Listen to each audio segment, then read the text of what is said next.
یہاں تک ذکر تھا سیدنا آدم علیہ السلام کی پیدائش سے پہلے کا۔ اب ہم ذکر شروع کرتے ہیں آدم علیہ السلام کا۔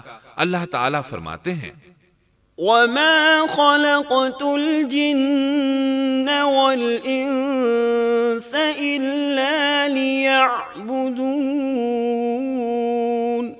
اور میں نے جنوں اور انسانوں کو اپنی عبادت کے لیے پیدا کیا ہے۔ اللہ تعالیٰ نے ہمارے باپ کو کیوں پیدا فرمایا، ہمیں کیوں پیدا فرمایا؟ تاکہ ہم اس کی عبادت کریں، اگرچہ وہ عبادت کا محتاج نہیں، وہ تو بے نیاز ہے، البتہ ہم اس کے محتاج ہیں۔ اس کے اسماء بہترین اور حسین ہیں، وہ عالی شان صفات کا مالک ہے۔ اس نے اپنے ناموں کے آثار ظاہر کرنے کے لیے مخلوق کو پیدا فرمایا، رحمت کے آثار، قدرت کے آثار، جبر اور طاقت کے آثار اور حکمت کے آثار ظاہر کرنے کے لیے مخلوقات کو پیدا فرمایا، ورنہ وہ کسی چیز کا محتاج نہیں۔ آدم علیہ السلام کی تخلیق سے پہلے ہی اس بارے میں اللہ تعالیٰ کا فرشتوں سے مکالمہ ہوا۔ اللہ تعالیٰ نے فرمایا وَإِذْ قَالَ رَبُّكَ لِلْمَلَائِكَةِ إِنِّي جَاعِلٌ فِي الْأَرْضِ خَلِيفَةً، اور جب تیرے رب نے فرشتوں سے کہا میں زمین میں ایک خلیفہ بنانے والا ہوں۔ خلیفہ سے مراد ہے نائب، اور یہ کہ اس کی نسل میں سے ہر ایک دوسرے کا خلیفہ ہوگا۔ جبکہ سیدنا ابو بکر صدیق رضی اللہ عنہ نبی اکرم صلی اللہ علیہ وسلم کے خلیفہ ہوئے، سو اللہ نے ایک خلیفہ بنانے کا ارادہ فرمایا جو زمین میں حکومت کرے اور اس کو آباد کرے۔ چنانچہ اللہ تعالیٰ نے فرمایا هُوَ أَنشَأَكُم مِّنَ الْأَرْضِ وَاسْتَعْمَرَكُمْ فِيهَا، اللہ تعالیٰ نے تمہیں زمین سے پیدا کیا اور اسی نے اس زمین میں تمہیں بسایا ہے۔ اللہ تعالیٰ کا ارادہ ہوا کہ زمین کو آباد کروائے، جبکہ جن اس قابل نہیں تھے، کیونکہ ان میں اس قدر عقل و دانش نہیں تھی کہ زمین کو پر رونق اور سرسبز و شاداب رکھ سکیں۔ علماء جنات کے بارے میں کہتے ہیں ان کا سب سے بڑا عقل مند جن انسانوں کے 10 سالہ بچے کے برابر عقل رکھتا ہے، اس لیے زمین کو آباد کرنے کی صلاحیت اللہ تعالیٰ نے انسان کو بخشی۔ اللہ نے انسان کو بہترین ڈھانچے اور حسین ترین شکل و صورت سے نوازا، پھر اپنی روح اس میں پھونکی۔ فرشتوں نے اس سے سوال کیا قالوا أتجعل فيها من يفسد فيها ويسفك الدماء ونحن نسبح بحمدك ونقدس لك قال إني أعلم ما لا تعلمون، ایسی مخلوق کو کیوں پیدا کرتا ہے جو زمین میں فساد کرے اور خون بہائے، اور ہم تیری تسبیح، حمد اور پاکیزگی بیان کرتے ہیں۔ اس کے جواب میں اللہ نے فرمایا جو میں جانتا ہوں تم نہیں جانتے۔ دراصل فرشتوں نے کسی طرح معلوم کر لیا تھا کہ آدم کی اولاد زمین میں فساد کرے گی، خون ریزی کرے گی، لیکن انہوں نے یہ بات اعتراض کے طور پر نہیں کہی تھی، کیونکہ ایسا اعتراض تو گناہ ہے، اور فرشتے پلک جھپکنے کے برابر اللہ کی معصیت اور نافرمانی نہیں کرتے، جیسا کہ ارشاد ہوتا ہے بل عباد مکرمون لا يسبقونه بالقول وهم بأمره يعملون، بلکہ وہ تو نہایت معزز عبادت گزار ہیں، کسی بات میں اللہ پر پیش دستی اور سبقت نہیں کرتے، اور اس کے حکم پر عمل کرتے ہیں۔ اسی طرح ارشاد ہوتا ہے لا يعصون الله ما أمرهم ويفعلون ما يؤمرون، اللہ کے حکم کی نافرمانی نہیں کرتے، بلکہ جو حکم دیا جائے بجا لاتے ہیں۔ اس لیے فرشتوں کا یہ پوچھنا وضاحت طلبی کے لیے تھا۔ وہ تو انسان کے پیدا کرنے کی وجہ پوچھ رہے تھے۔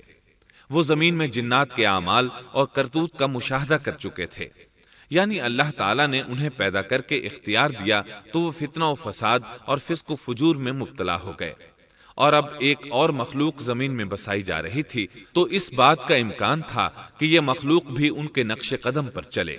اس لیے فرشتوں نے تعجب اور حیرت کی بنا پر یہ سوال کیا تھا، اور پوچھنے کا مقصد یہ تھا کہ کیا یہ بھی جنوں کی طرح ہوں گے؟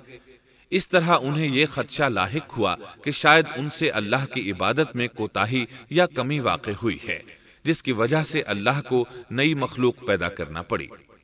اس لیے ان کی بات میں یہ بھی تھا کہ ہم تیری حمد اور ثنا بیان کرتے ہیں۔ بہرحال ان کے سوال کے دو مقصد تھے۔ کیا یہ جنوں کی طرح فساد کرنے والی قوم ہے؟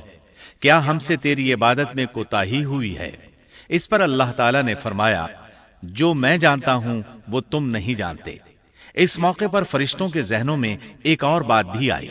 وہ آپس میں کہنے لگے کہ اللہ تعالیٰ جو بھی مخلوق پیدا کرے گا وہ ہم سے زیادہ معزز اور عالم نہیں ہو سکتی۔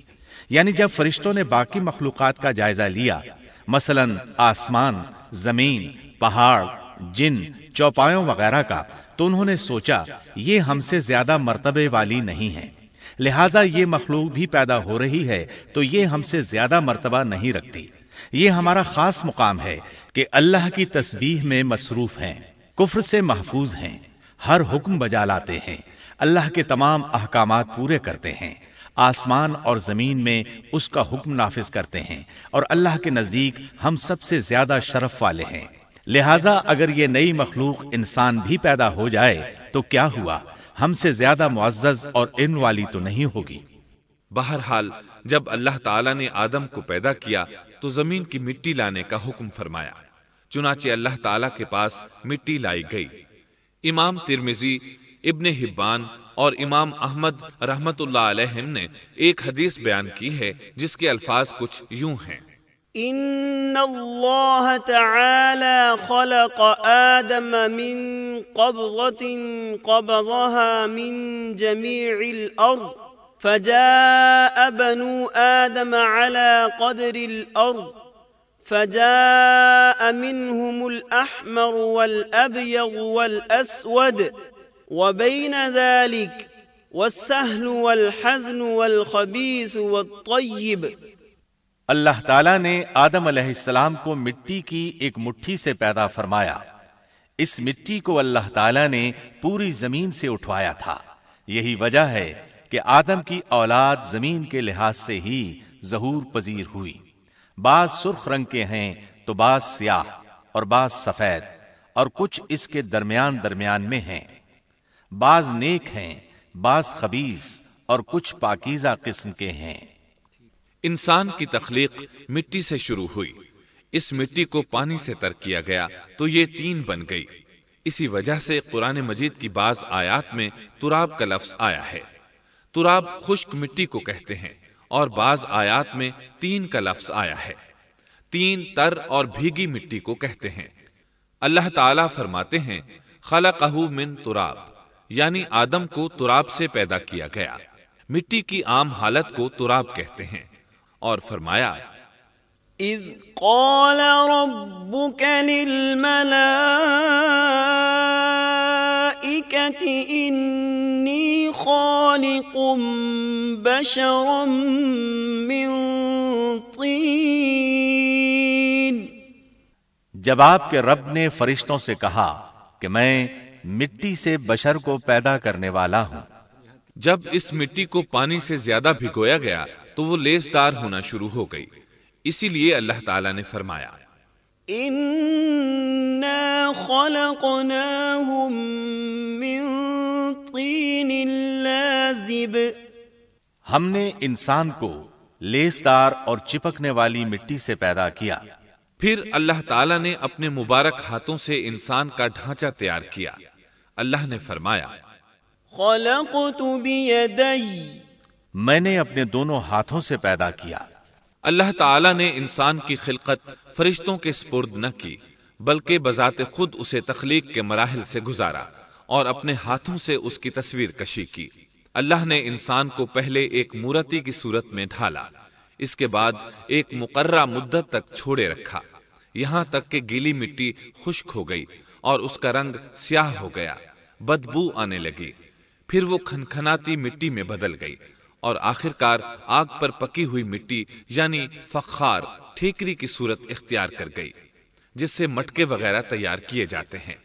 سیاہ مٹی کو ہما ان کہتے ہیں اور بدبودار کو مسنون کہتے ہیں، اور کھنکھنا کر بولنے والی مٹی کو سلسال کہتے ہیں، اور ٹھیکری کی طرح کی مٹی کو الفخار کہتے ہیں۔ مختلف آیات میں یہ الفاظ وارد ہوئے ہیں۔ وَلَقَدْ خَلَقْنَاكُمْ ثُمَّ صَوَّرْنَاكُمْ، ہم نے تمہیں پیدا کیا اور پھر ہم ہی نے تمہاری صورت بنائی۔ اور فرمایا وَلَقَدْ خَلَقْنَا الْإِنسَانَ مِنْ صَلْصَالٍ مِنْ حَمَإٍ مَسْنُونٍ، اور یقیناً ہم نے انسان کو کھنکھناتی خشک مٹی سے پیدا کیا جو کہ بدبودار اور سیاہ گارے سے خشک ہوئی تھی۔ اور فرمایا خلق الانسان من صلصال كالفخار، اللہ نے انسان کو کھنکھناتی مٹی سے پیدا کیا جو کہ ٹھیکری کی طرح تھی۔ ان تمام آیات کریمہ میں کوئی تناقض، تعارض اور اختلاف نہیں، اس لیے کہ ان مختلف آیات میں انسان کو اس کی تخلیق کے مختلف مراحل کی یاد دہانی کرائی گئی ہے۔ خلاصہ کلام یہ ہوا کہ تخلیق کے عمل کا پہلا مرحلہ تراب تھا، یعنی عام حالت والی خشک مٹی، پھر تین یعنی بھگوئی ہوئی مٹی، پھر لیس دار مٹی یعنی سلسال، پھر ٹھیکری کی طرح کی مٹی یعنی فخار، اور یہ کام جمعے کی آخری گھڑی میں کیا گیا۔ اور یہ دن اللہ کے لحاظ سے شمار ہونے والے دنوں میں سے ہمارے دنوں کی طرح نہ تھا، ہمارے اور اللہ کے دن مختلف ہیں۔ تخلیق آدم دراصل اللہ کا کرشمہ ہے، انسانوں کو ایک صورت عطا کی گئی۔ اس مرحلے کا تذکرہ بخاری اور مسند احمد کی ایک روایت میں ہے۔ خلق اللہ آدم وطوله 60 ذراعا فكل من يدخل الجنة على صورة آدم فلم يزل الخلق ينقص حتى الآن۔ اللہ نے آدم کو پیدا کیا اور ان کا قد 60 ہاتھ یا 60 میٹر لمبا تھا۔ تمام جنتی لوگ اس قد آدم کے ساتھ جنت میں داخل ہوں گے، اور اس وقت سے لے کر آج تک مخلوق کا قد کم ہوتا چلا آ رہا ہے۔ بعد والے لوگ گزشتہ زمانے کے لوگوں سے ہمیشہ چھوٹے قد کے ہوتے چلے آ رہے ہیں۔ بہرحال سب سے پہلے اور سب سے لمبے انسان آدم علیہ السلام تھے۔ امام احمد نے منفرد طور پر ایک روایت بیان کی ہے، اس میں رسول اکرم صلی اللہ علیہ وسلم نے آدم علیہ السلام کی لمبائی 60 ہاتھ یعنی 60 میٹر اور چوڑائی 7 ہاتھ بیان فرمائی ہے۔ سبحان اللہ! سیدنا آدم کس قدر ضخیم اور عظیم مخلوق تھے۔ صحیح مسلم اور مسند احمد کی روایت میں ہے، لما خلق الله آدم تركه ما شاء أن يدع فجعل إبليس يطيف به ينظر إليه فلما رآه أجوف عرف أنه خلق لا يتمالك۔ اللہ نے آدم کو پیدا کیا تو اسے اپنی منشا کے مطابق کچھ عرصہ ڈھانچے کی صورت میں چھوڑے رکھا۔ ابلیس اس کے ارد گرد چکر لگانے لگا۔ اس نے دیکھا کہ وہ پیٹ والا ہے۔ وہ سمجھ گیا کہ یہ مخلوق اپنے آپ پر کنٹرول نہیں کر سکے گی۔ اس حدیث سے معلوم ہوتا ہے کہ انسانوں کی طرح جنات کا پیٹ نہیں ہے، صرف انسان ایسا ہے جس کا اندر والا حصہ کھوکھلا ہے۔ بہرحال اللہ نے انسان کو اس شکل و صورت میں پیدا فرمایا۔ احادیث مبارکہ میں آدم علیہ السلام اور ابلیس ملعون کا قصہ تفصیل سے بھی موجود ہے اور مختصر بھی۔ مثلا تفسیر تبری میں سیدنا عبداللہ بن عباس رضی اللہ عنہما سے روایت ہے، اللہ تعالیٰ نے آدم علیہ السلام کی مٹی کا حکم دیا، مٹی لائی گئی۔ اللہ تعالیٰ نے آدم علیہ السلام کو لیسدار اور بدبودار سیاہ مٹی سے پیدا فرمایا، اور یہ کام اللہ نے اپنے مبارک ہاتھوں سے کیا۔ آدم 40 راتیں مجسمے کی صورت میں پڑے رہے، جسم موجود تھا لیکن روح نہیں تھی۔ ابلیس آتا، اس ڈھانچے کو ٹھوکر لگاتا تو جسم سے ایسی آواز نکلتی جیسے خالی مٹکے پر ہاتھ مارنے سے نکلتی ہے۔ اسی لیے اللہ نے بھی فرمایا ہے کہ وہ کھنکھناتی مٹی سے پیدا کیے گئے۔ آدم علیہ السلام میں روح ڈالنے سے پہلے ایک مرتبہ فرشتوں کا ان کے پاس سے گزر ہوا تو وہ کچھ گھبرا سے گئے۔ ابلیس کو تو بہت زیادہ گھبراہٹ کا سامنا کرنا پڑا۔ وہ گزرتے ہوئے ٹھوکر مارتا اور کہتا، تجھے کسی خاص مقصد کے لیے پیدا کیا گیا ہے۔ یہ کہہ کر وہ آدم کے منہ میں داخل ہو جاتا اور کمر کے راستے باہر آ جاتا اور فرشتوں سے مخاطب ہو کر کہتا، اس سے گھبرانے کی کوئی ضرورت نہیں۔ اگر مجھے اس پر مسلط کر دیا گیا تو میں یقیناً اسے ہلاکت میں ڈال دوں گا، اور اگر اسے مجھ پر مسلط کر دیا گیا تو بلا شبہ میں اس کی نافرمانی کروں گا۔ اندازہ کیجئے وہ تعجب کر رہا ہے کہ انہیں کیوں پیدا کیا گیا ہے۔ اس کی آدم علیہ السلام سے دشمنی کس قدر پرانی ہے، گویا ابتدا ہی سے یہ عداوت پر ڈٹ گیا تھا۔ بہرحال اللہ نے آدم میں روح پھونکی۔ اس مضمون کو قرآن مجید میں جا بجا ذکر کیا گیا ہے۔ اللہ تعالیٰ فرماتے ہیں، فَإِذَا سَوَّيْتُهُ وَنَفَخْتُ فِيهِ مِن رُّوحِي فَقَعُوا لَهُ سَاجِدِينَ۔ جب میں اس کو ٹھیک ٹھاک کر لوں اور اس میں اپنی روح پھونک دوں تو تم سب اس کے سامنے سجدے میں گر پڑنا۔ ایک اور جگہ فرمایا، ان مثل عیسیٰ عند اللہ کمثل آدم خلقه من تراب ثم قال له كن فيكون۔ اللہ تعالیٰ کے نزدیک عیسیٰ علیہ السلام کی مثال ہو بہو آدم علیہ السلام کی مثال ہے۔ اللہ نے انہیں مٹی سے بنا کر کہا ہو جا، وہ ہو گئے۔ اللہ نے آدم علیہ السلام کو مٹی سے پیدا کیا، اپنے ہاتھوں سے بنایا، پھر اس میں روح پھونکی۔ اس کا مفصل بیان احادیث میں موجود ہے۔ جب ان میں روح پھونکی گئی اور ابتدا میں روح جیسے ہی سر کے اندر داخل ہوئی، آدم علیہ السلام کو چھینک آ گئی۔ فرشتوں نے آدم علیہ السلام سے کہا الحمدللہ کہیے۔ انہوں نے کہہ دیا۔ اللہ کی اس تعریف کے جواب میں اللہ تعالیٰ نے فرمایا رحمک ربک، یعنی تجھ پر تیرا رب رحم فرمائے۔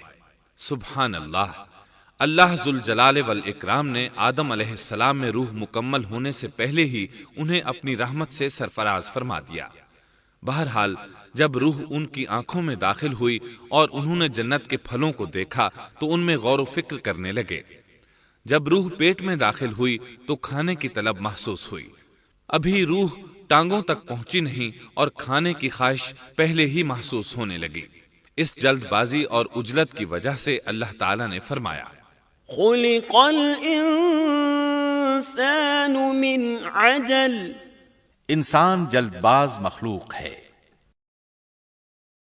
سامعین محترم، ابھی آپ دارالسلام اسٹوڈیو لاہور پاکستان سے قصص الانبیاء کا پہلا حصہ تخلیق کائنات اور تخلیق آدم سن رہے تھے۔